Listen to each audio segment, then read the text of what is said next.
Hey guys, how's it going? My name is Kim and welcome back to Uncommonkim.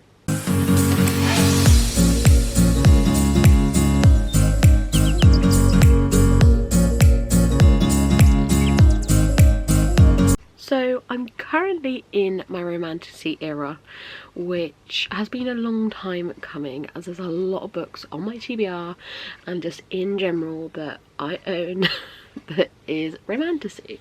And a lot of them are more romantasy than others. Some are more plot than others. But I thought I would go through my top 10 romantasy that I would really like to read this year, or just in general. So I'm going to go through them and I'm going to show you what ones I want to read. But these are literally just the top 10. There's more than this, obviously. But I'm just going to go through these one by one. Let's go. Okay, so book number 1 is Shadow in the Ember by Jennifer L. Armentrout. So this is set in the same world as From Blood and Ash, which I have enjoyed. I haven't read the full series From Blood and Ash because the books just kept coming and the books are massive. But this is the first book in the, what have we called this? Oh, Flesh and Fire, which is set in the same world but just following different characters, but it is related to Poppy, who's our main character in From Blood and Ash.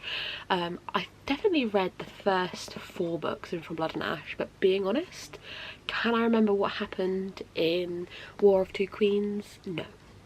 So I kind of need to reread it, but then at this point it's been so long, maybe I need to reread the whole thing. Hence why I'm putting it off. But I do want to read this other series. I think it's currently a trilogy. And so we follow Sarah. So born shrouded in the veil of the primals, a maiden as the fates promised, Sepharina Morel's future has never been hers, chosen before birth to uphold the desperate deal her ancestors struck to save her people. Sarah must leave behind her life and offer herself to the primal of death as his consort. However, Sarah's real destiny is the most closely guarded secret in all of Lasnia? Why do they always have to have funny names I can't pronounce? Lasnia. She's not the well-protected maiden, but an assassin with a mission, one target: make the primal of death fall in love, become his weakness, and then end him. If she fails, she dooms her kingdom to a slow demise at the hands of the rot. So I'm assuming it's like enemies to lovers, I'm assuming, because obviously her main duty is to kill him, but I'm assuming they're gonna fall in love. And from what I know of From Blood and Ash, that's what I'm assuming. But I could be wrong. But I am very excited to read this trilogy. I have been wanting to read it for a while. I enjoy Jennifer's writing. I just don't think her books need to be this size. And she does ramble a lot. The next book, I say a few of you, if you watched the sprints I did with Claire recently, you're very happy to see this. And it's Swordcatcher by Cassandra Clare. If you haven't seen the sprints, you won't know, but I really need to read this. Like, really need to read this for multiple reasons. One being Ragpicker King comes out in March, and I just need to read this so I can read Ragpicker King when it comes out in March. Other reason being, I own 5 copies of this book and I haven't read it. But I do really enjoy Cassandra Clare's writing. I'm a fan of her like Shadowhunter series. This is her first adult book. This is the Fairy Loot edition that came in, I don't know what book, box, sorry. November 2023. So I am excited to read it. I've heard very mixed things. A lot of people enjoy this, a lot of people don't, but because this is the first book in the series, it is very first book in the series vibe, in the sense of it's very like a lot of world building, a lot of character building, just kind of understanding the story, and I think that's why a lot of people didn't like it. But it's the first book in a series. I feel like you have to go in expecting that. So, two outcasts have the power to change everything, but will they grasp the hands of destiny? In the vibrant city-state of Castle Lane, nobles and criminals have one thing in common: the constant search for wealth, power, and the next thrill. Yet, as an impoverished orphan, Kel's prospects look bleak until he's stolen from his old life to enter a new one of luxury and peril. He's to become Prince Connor's body double, shielding the prince from all dangers as his sword catcher. He and Connor will become as close as brothers, yet Kel lives for one purpose: to die for Connor. Lynn Custer is an Ashkari physician, part of the community's orchestrated for its rare magical abilities. But after a failed assassination attempt brings her and Kel together, they are drawn into the web of the mysterious Ragpicker King, ruler of Castle Lane's criminal underworld. He offers each of them what they want most, but as Lynn and Kel sink deeper into his world, they uncover an extraordinary conspiracy. As long-kept secrets unravel, they must ask themselves, can forbidden love bring down a kingdom? And will their discoveries plunge their nation into war and the world into chaos? I love the synopsis. I love it. I'm really, really excited to read it. I've actually read half of it. And then I got in a slump, and then I put it down. So I have started it, I just haven't finished it, and I don't think I need to start back from the beginning because I remember everything that happened up to that point. I literally was at the point where we've met the Ragpicker King, so I feel like it's only going to get better from there. I do need to get to this one ASAP, pretty much. Next we have A Court This Cruel and Lovely by Stacia Stark. This is another one that was very hyped last year from people that I watch on booktube, like Cassidy, Mel, and Tori, so I am excited to read this one. I had started it, and what I read of it I really enjoyed, but I just, again, never finished it. But that was me. I was in a slump at the time. I was going to read it for Romantasy last year. Unfortunately, around the same time I had some personal issues that took hold of my well-being. So I didn't actually get around to reading this one, but what I read from it with regards to story, plot, characters and the writing style, I really, really loved. So I do think this is a series I am going to enjoy. So, just hours after humans are born, the gods take what little power we have. In return, they protect our borders from the vicious, merciless Fae. The humans who manage to keep their powers are known as the corrupt, and they are put to death. When my forbidden power is discovered, I'm forced to flee my tiny village and the life I adore. To survive, I make a desperate bargain with a mercenary, a dark, brooding man whose face I have seen in my dreams. It's agreed that I'll help him into the city, and he'll help me learn to wield the strange dark power I've always kept hidden, the power that may just be the key to my survival. But the ruthless mercenary is hiding secrets of his own, secrets that threaten the safety of everyone I love, secrets that could tear this kingdom, and perhaps even this world, apart. I believe this is a trilogy, but I am very, very excited to read this, just based off of what I've read. I'm loving the vibes, so I'm very, very excited for this one. Next we have A Fire in the Sky by Sophie Jordan. This one I haven't heard an awful lot about, and this was actually a cover buy for me when I went to Waterstones in Cardiff. If you haven't seen my Come Shopping With Me when I went to Cardiff, I will link it down below, but I bought this when I went there, mainly due to those edges, but also the cover is stunning.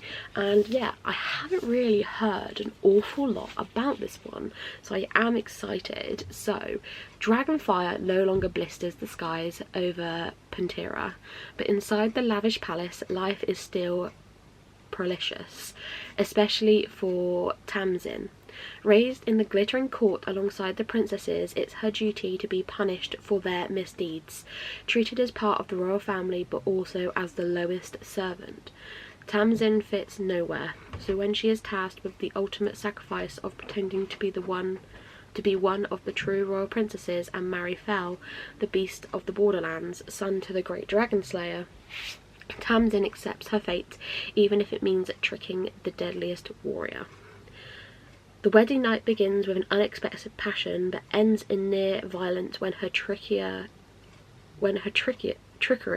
is exposed. Rather than start a war, Fel accepts Tamsin as his bride, but Tamsin isn't what she seems. She harbours dark secrets buried so deep even she doesn't know they exist, and when those secrets emerge, they will ignite a flame bright enough to burn the entire kingdom to the bone. Magic is not dead, it's only sleeping, and it will take one ordinary girl with an extraordinary destiny to awaken it. It sounds very good. Also sounds very kind of romance heavy, this one. I haven't read an awful lot of romance heavy romantasy. I usually read a lot of plot heavy romantasy, but this sounds very romance heavy, so I am interested. On the back it says dragons are extinct, witches are outcast, but magic lives. This is a really stunning book, so I really do hope I enjoy it. I do believe it's a series. Yeah, I believe it is a series, so hopefully I enjoy it. I hope so, because it is stunning. Next, a lot of you won't be surprised to see this on here, but we have One Dark Window by Rachel Gillig. I have been wanting to read this for the longest time, and I'm really in the mood to read this at the moment. I'm hoping to get to it this week for Romantasy-a-thon, but we shall see, because life.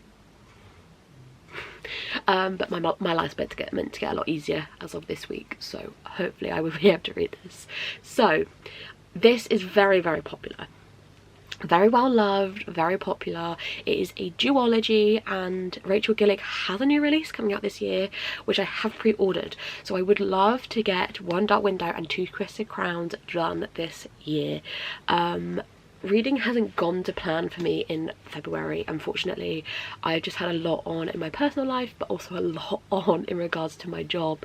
I spoke about it recently in a vlog, but I've been promoted, yay! Not as easy as I thought, in regards to having an employee who's a little bit more difficult, but I'm hoping to turn that around as of next week. My life's meant to get a bit easier, so hopefully I'm gonna have time to get some reading done. So One Dark Window, I believe, so I'm just gonna read the synopsis for these because it's easier than me having to use my brain. Elsbeth Spindle needs more than luck to stay safe in the eerie, myth-locked kingdom of Blunder. She needs a monster. She calls him the Nightmare, an ancient, merciless spirit trapped in her head. He protects her, he keeps her secrets, but nothing comes for free, especially magic. When Elsbeth meets a mysterious highwayman on the forest road, she is thrust into the world of shadow and deception. Together they embark on the dangerous quest to cure the town of Blunder from the dark magic infecting it. As the stakes heighten and their undeniable attraction intensifies, Elsbeth is forced to face her darkest secret yet. The Nightmare is slowly, darkly taking over her mind, and she might not be able to stop him. A maiden must unleash the monster within to save her kingdom in this dark, lush, gothic fantasy debut. Ooh, this is Rachel Gillig's debut as well. Didn't know that. But yeah, this is loved by a lot of people, and I'm really hoping I'm going to be one of them. But I've got a feeling I will. I've been told I'll love this, so hopefully I will. Next we have Phantasma by Kaylee Smith. This has recently come out over here in the UK, and this is the Waterstones paperback edition, and I'm very excited to read this one. So this is a dark fantasy romance. Again, I haven't read an awful lot of dark fantasy or dark romance, just because I don't really know what it entails, but I've been told I will like this, and it's not dark because one of my triggers, if you didn't know, is rape. It was a no, hence why I DNF'd and unhauled the plated prisoner series by Raven Kennedy. That had to go because rape and I can't do that. So don't ask why, I have no idea. It's just one of those things that trigger me. But yeah, Phantasma. So welcome to Phantasma. There are only 2 rules to the game: stay alive and don't fall in love. When Ophelia's sister disappears, there is only one way to save her. Ophelia must enter Phantasma, a deadly contest inside a haunted mansion, and claim its prize. A single wish. In a maze of twisting corridors and lavish boardrooms, Ophelia will face 9 challenges, each more dangerous than the last. Just as fear threatens to overwhelm her, a mysterious stranger offers her a bargain. Charming, arrogant, and infuriatingly attractive, Blackwell claims he can guide her through the lethal trials ahead. Ophelia knows she shouldn't trust Blackwell. Worse still, she feels a dark and irresistible attraction drawing them closer and closer. And in Phantasma, the only thing deadlier than losing the game is losing your heart. I'm very excited to read this one. This one is also Steph from Steph Loves Patreon buddy read for January, February. So I'm really hoping to get to this month. The book for February, March is also in this stack. So I'm hoping to get to both of them. The other one probably more likely in March now, but I do still hope to get to this one in February. Speaking of which, the February March pick is Blood and Steel by Helen.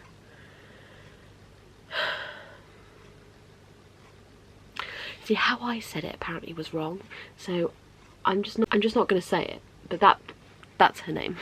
But yeah, this is Steph from Steph Loves Patreon book club pick for February and March. I'm thinking I'm going to read this in March now.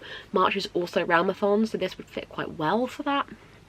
But that's my plan. But this is the first book in a heart-pounding epic romantic fantasy series, The Legends of Phantasma. So, with her death foretold, Althea only has 3 years to become what she has always dreamed of being, a warrior legend. Women are forbidden to wield blades, so she has trained in secrets her entire life.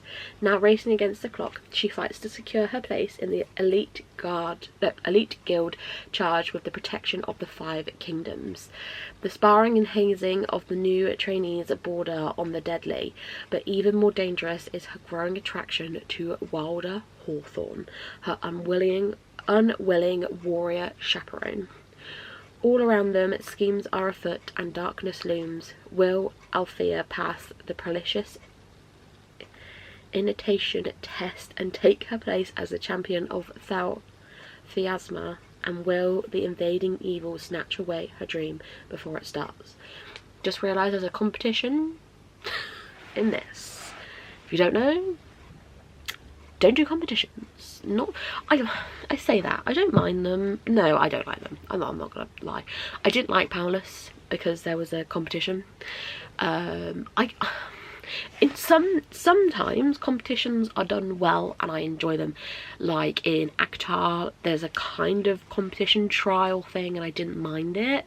ACOTAR isn't my favourite in the series, but I did enjoy it. Powerless, I hated it.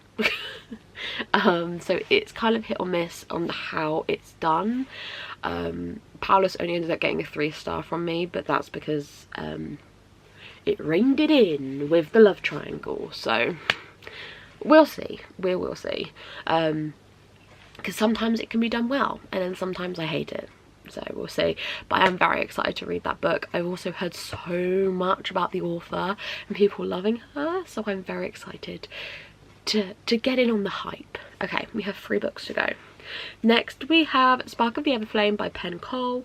This is blowing up at the moment. Everyone and their nan is loving this and reading this if they haven't read it already. So this is the first book in the Kindred Curse saga. I believe it's 4. 1, 2, 3. I want to say 4 books. Currently, I own 2. I have the others pre-ordered. Of course I do, because I have a problem. so I kind of want to get these read before the others start to come out.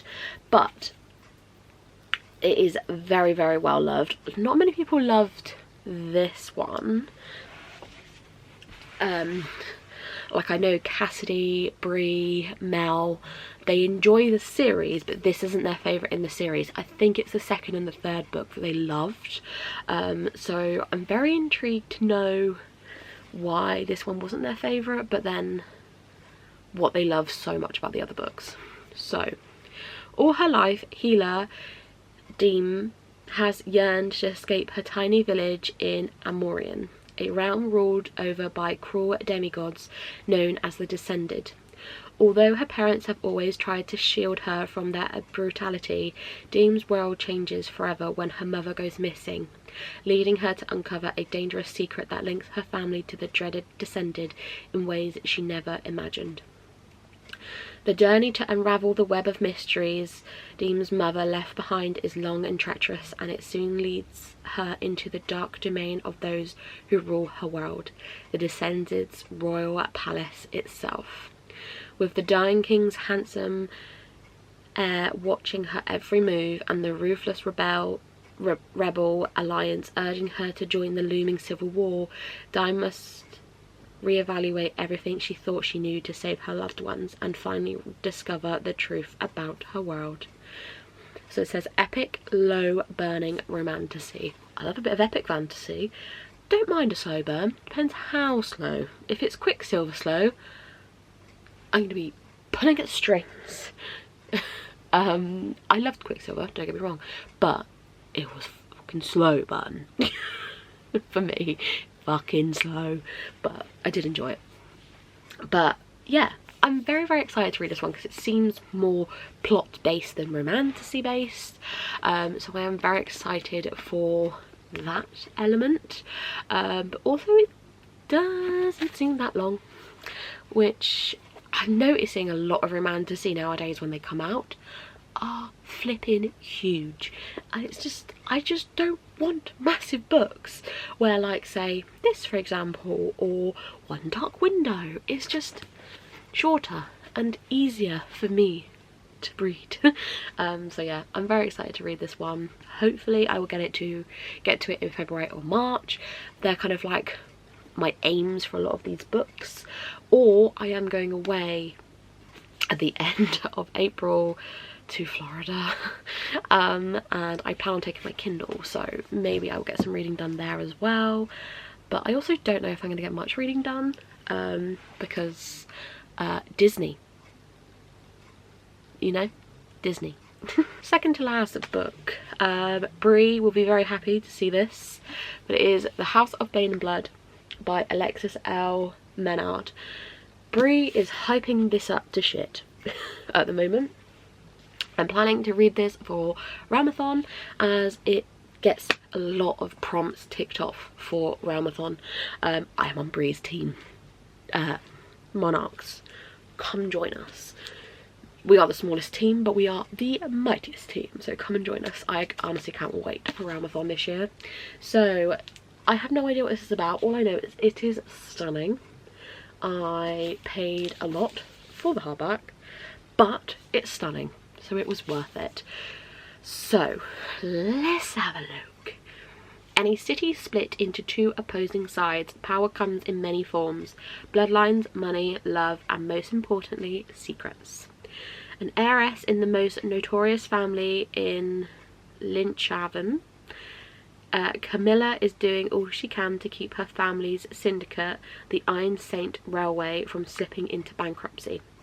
When the gorgeous and depraved Nikolai, the leader of the rival family, offers to pay off the inspector in exchange for her hand, she has no choice but to give up not only her throne but her name. Nico has his own motivations for their union beyond maintaining peace with her family. A serial kidnapper known as the Collector has been ravaging the streets of Remnant Row, stirring up mistrust between natives and descendants. If Miller can help restore safety to his streets, they'll have no need for her or her family's company. Find the Collector, prevent the war between between their sides of the city and pay off the family's debt before she turns 21. If Miller can fulfill her end of the bargain, she'll walk away with more freedom than she's ever had before. But this deal plunges Miller into the city's dark underbelly, where remnant magic and arcane science compete in the deadly game of depravity. When forbidden feelings rise for her new husband and the dark family secrets will come to light, Miller must discover the truth about her past before it gets them both killed, or worse, collected. It sounds very good. It's also giving me like Romeo and Juliet vibes, where like the city's split by two families. But I'm very, very excited to read this one.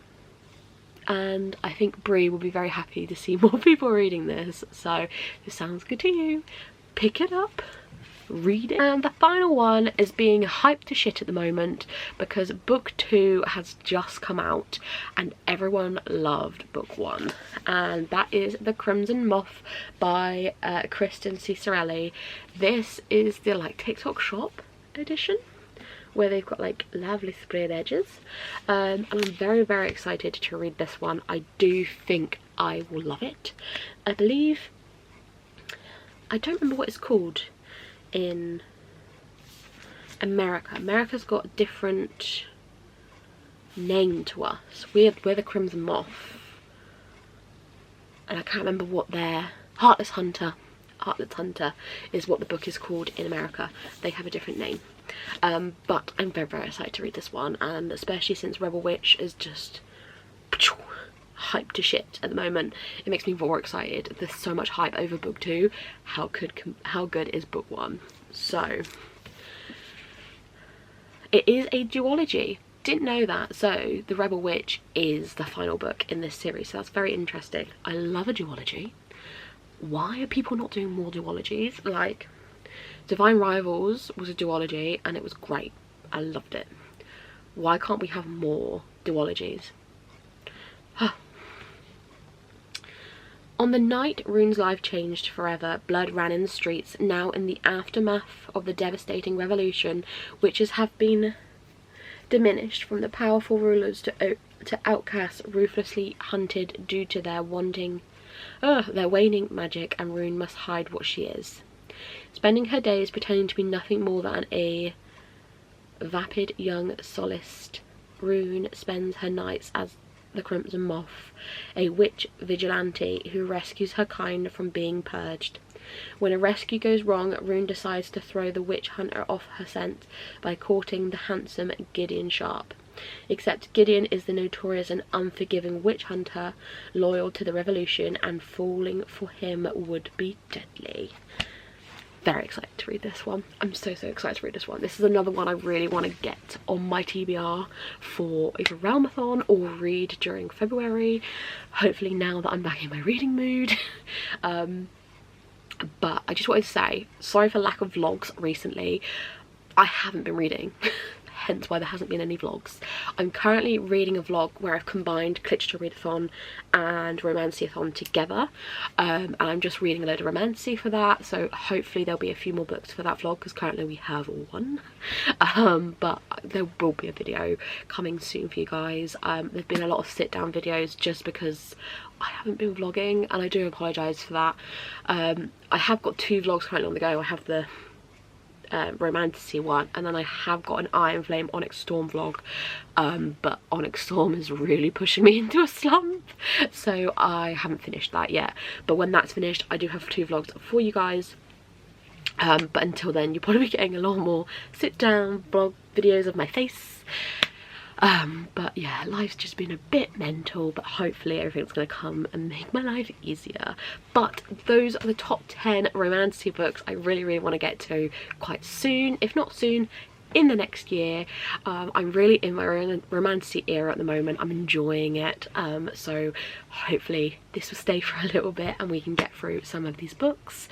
Let me know if you've read any of these and if you enjoyed them, what you rated them. If you know if I'll love any of these, or if there's some I should prioritise over others. If there's some you think, Kim, you're gonna hate that, tell me, because I probably won't read it. But yeah, thank you guys so much for watching. Like, subscribe if you're new. thank you to everyone that's subscribed recently. Hello. I've gained a load of new subscribers, but hi, nice to see ya. Thank you for being here. Let me know if you're new down below. I'd love to say hi to you, and I will see you all very soon for another video.